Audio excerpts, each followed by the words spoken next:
زیغم صاحب، یہ خطے کے بدلتے حالات، ایک جانب ٹی ٹی پی ہے، بی ایل اے ہے، بیک وقت متحرک ہیں، بیک وقت ہمارے اسٹریٹجک ایسٹس کو بھی نقصان پہنچا رہے ہیں. اب کوئی بڑا پلان ہے؟ کیونکہ جب چینی اعتماد کو بھی یہاں نقصان پہنچایا جا رہا ہے، کس طریقے سے ہینڈل کرنے کی ضرورت ہے اس سچویشن کو؟ عائشہ، سب سے پہلے تو میں کیلکولیٹ کرنے کی کوشش کر رہا تھا کہ 4 ارب کا تیل جو ہے وہ کتنا بنتا ہے. یہ کوئی اتنی اس میں صفریں ہیں کہ میں گن بھی نہیں پا رہا کہ کتنے لیٹر بنتے ہیں. کوئی 9 تو اس میں صفریں ہیں. اب آپ گن لیجئے سر، مہینے کے 120 ارب اور سال کے 1450 ارب. کیونکہ جب ہم نے یہ فیکٹ سنا تو ہم بھی حیران تھے. جی میں یہ عرض کر رہا ہوں کہ اس کو ذرا لیٹرز میں آپ جو ہے کنورٹ کریں کہ کتنے لیٹر تیل. سر وہ وہاں 40 روپے لیٹر تیل ان کو ملتا ہے اور یہاں مہنگا بکتا ہے. تو 40 روپے میں جی ذرا 40 روپے سے ہمارے دیکھنے والے کیلکولیٹر اٹھا کے 4 ارب میں 40 روپے لیٹر کا حساب لگائیں تو یہ کتنا تیل بنتا ہوگا. یہ کتنے لوگ ہیں جو جیب میں ڈال کر لے آتے ہیں؟ کیا یہ سونا ہے جو 2 ٹرکوں میں آ جاتا ہے؟ اتنے ہزار لیٹر تیل اگر ہر روز موو کرتا ہے تو پھر حکومت پاکستان کدھر ہے؟ حکومت پاکستان میں حکومت بلوچستان بھی شامل ہے نا، تو وہ کدھر ہے؟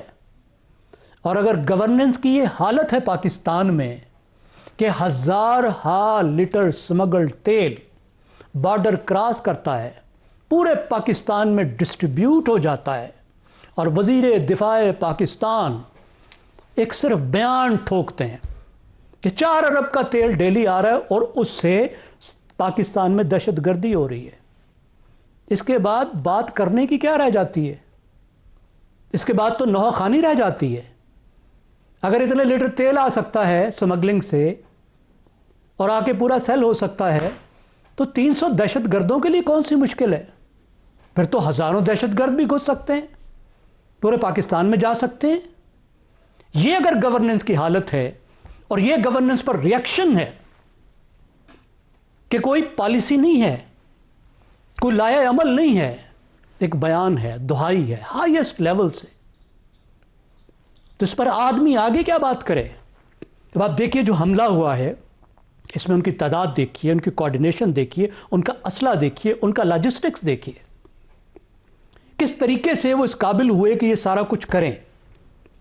ظاہر ہے اس میں اسٹیٹ اسپانسرشپ کے بغیر ممکن نہیں ہے، اور ہم یہ کہہ رہے ہیں کہ اس میں 40 لاکھ روپے کا اسلحہ ایک دہشت گرد نے اٹھایا ہوا تھا.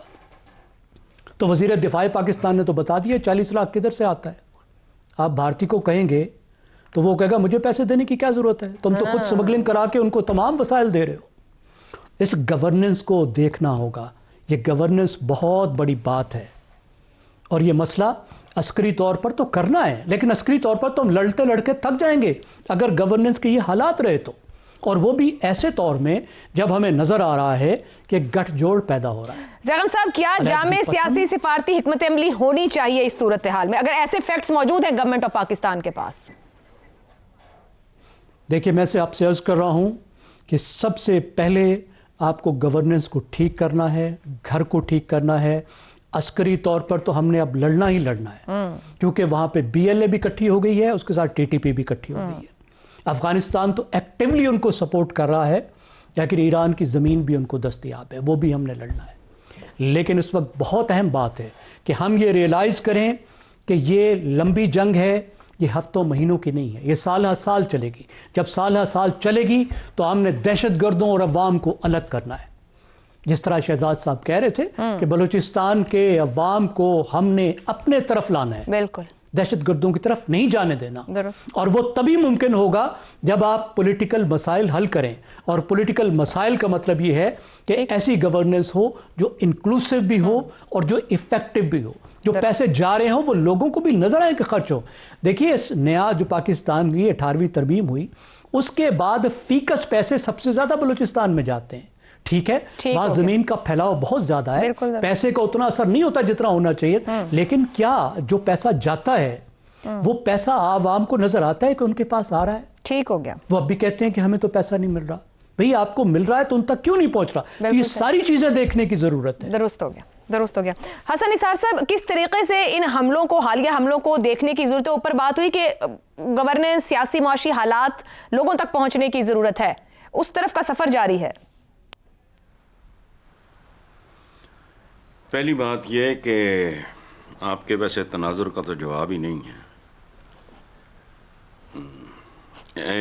شہزاد صاحب نے اور اپنے الفاظ میں انہوں نے, زیغم صاحب نے پہلے ایک بات کی, حکومتی رشتے. زیغم صاحب نے, ٹھیک, حکومتی رشتے, عوام اور حکومتی رشتے.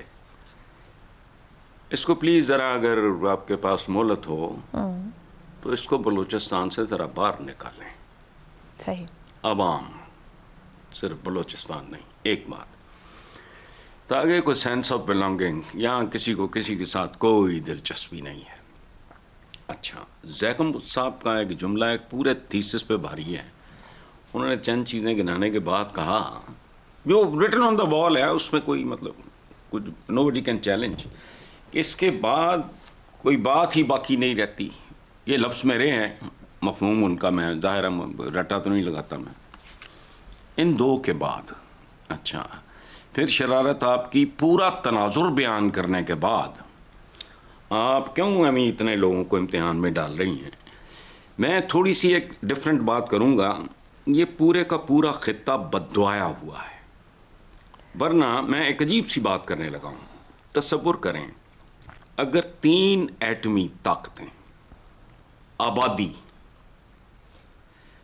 پڑوسی طاقتیں, چین, ہندوستان اور پاکستان, جو بھی تنازعات ہیں, انہیں حکمت, بصیرت, ہمدردی, کروڑوں انسانوں کی جینوئن خدمت کے پیش نظر نام نہاد, یہ سارے ایک پیج جو ہے نا, نام نہاد بڑا ہمارے ایک آ جاتا ہے کبھی راکٹ سائنس فلانا, ان پڑھ شروع ہو جاتے ہیں. اچھا, تو ایک پیج پہ آ جائیں تو کون سی سپر پاور ہے؟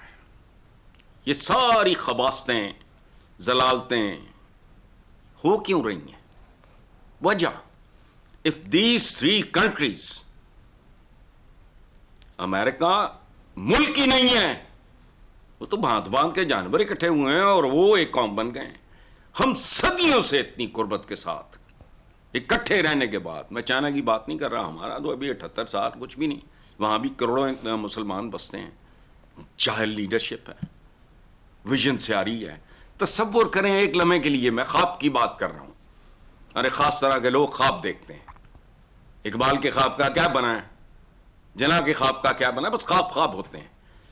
اگر یہ 3 ذرا تصور کریں, چین, بھارت, پاکستان, یہ اپنے تنازعات بنیادی اتنے کے رہ جائیں جتنے ایک ہیلدی, خوبصورت, ہنستے کھیلتے خاندان میں ہوتے ہیں, وہ نارمل ہیں. صحیح. تو کیا بنے گا؟ لیکن باٹم لائن کیا ہے؟ یہ بددعایا ہوا خطہ ہے. یہ ان کے طلبے چاٹ لیں گے,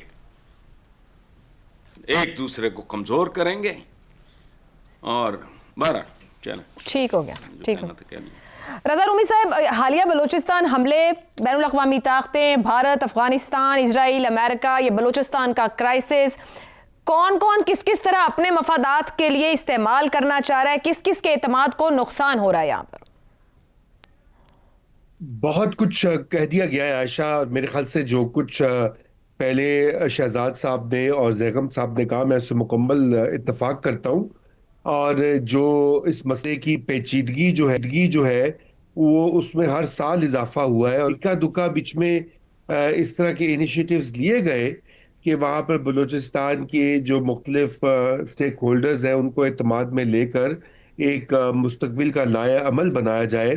لیکن پرابلم یہ ہے کہ یہ اگرچہ کہ کسی شارٹ ٹرم میں آپ کو اس کی ضرورت ہوتی ہے, لیکن دیر پا بنیادوں پر امن اور استحکام لانا, اس کے لیے آپ کو ایک سیاسی اپروچ لینی پڑتی ہے. اور وہ سیاسی اپروچ جو ہے وہ انقا ہے اس وقت بلوچستان میں. کیا وہاں پر پروپیگنڈا کا زور ہے؟ کیا وہاں پہ بیرونی طاقتیں جو ہیں ان کا اثر و نفوذ زیادہ ہے پاکستان کی ایک مضبوط ریاست سے؟ کیا صوبائی حکومت اپنے فرائض منصبی ادا کرنے میں کوتاہی کر رہی ہے؟ کیا جو 2010 سے بلوچستان کو 3 یا 4 گنا زیادہ وسائل ملے ہیں؟ کیا اس کے عوام تک پہنچ رہے ہیں؟ اور یہ سارے ایسے سوالات ہیں جن کے اوپر بہت تفصیل سے غور کرنے کی اور ایکٹ کرنے کی ضرورت ہے. بہت سارے ان سوالات کا جواب معلوم ہے پاکستان کو جو چلاتے ہیں لوگ، چاہے وہ مرکز میں یا صوبے میں. ایسی بات نہیں ہے کہ ان کو پتہ نہیں ہے کہ وہاں پہ کیا ہو رہا ہے، لیکن وہاں پر یہ بھی ہوتا ہے کہ ایک جسے انگریزی میں کہا جاتا ہے پولیٹیکل اکانومی آف کانفلکٹ، یعنی کہ جب ایک وہاں پر ایک انسرجنسی اور بارڈرز کے اوپر جو سچویشن ہے اس کی پھر سٹیٹس کو برقرار رکھنے والے کچھ ایسے لوگ جو ہیں وہ ان کے ہاتھ میں طاقت چلی جاتی ہے کہ جو چاہتے ہیں بس معاملہ جو کا تو رہے، چاہے وہ سمگلر ہو جیسے بھی کہا گیا اور سمگلنگ کا پورا مافیا ہو، یا چاہے وہ حتیٰ کہ ایون یہ انسرجنٹس ہوں جو باغی اور ہتھیاروں کا پورا کاروبار کرتے ہیں. تو ان سب کو فائدہ ہوتا ہے اس صورتحال کو جو کا تو رکھنے کا. اس لیے بدلنے کے لیے ایک سیاسی ویژن کی ضرورت ہوتی ہے. آپ کو یاد ہے ماضی میں 2 جو ہمارے لیڈرز ہیں زرداری صاحب اور میاں نواز شریف، انہوں نے انیشیٹو لیے تھے. ڈاکٹر مالک کو بھی چیف منسٹر بنایا تھا بلوچستان کا، اس سے پہلے زرداری صاحب نے تو پورا پیکج دیا تھا 2008 میں اور 13 جب پی پی پی کی گورنمنٹ تھی، لیکن اس کا نتیجہ کچھ نہیں نکلا بدقسمتی سے. اور آج ہم وہیں پر آ کے کھڑے ہوئے ہیں کہ جہاں پہ ہماری جو دشمن ممالک ہیں اور قوتیں ہیں وہ بھرپور فائدہ اٹھا رہی ہے بلوچستان کے اندر، جو نفاق یا ناراضگی یا غصہ ریئل اینڈ امیجن دونوں ہے، اور اس کا تدارک نہیں اب کر پا رہے. اس لیے سر فہرست ایک پرائرٹی یہ ہونی چاہیے کہ وہاں کے جو لوگ ہیں ان کو پاکستانی ریاست جو اعتماد میں لے اور وہاں پر نظام کو لوکل گورنمنٹ تک لے کے جایا جائے. یہ بات یہاں پر بھی اتنی ہی اہم ہے جتنی کہ باقی صوبوں میں ہے، لیکن بلوچستان میں گورننس کا مسئلہ بہت شدید ہے اور جو بہت کم ہے. جی تو کنکلوڈ کریں گفتگو. گورننس میں کی ضرورت ہے، سیاسی و معاشی اصلاحات کے لیے عوام کے ساتھ رابطہ مضبوط ہو تاکہ ایک سینس آف بلونگنگ پیدا ہو سکے.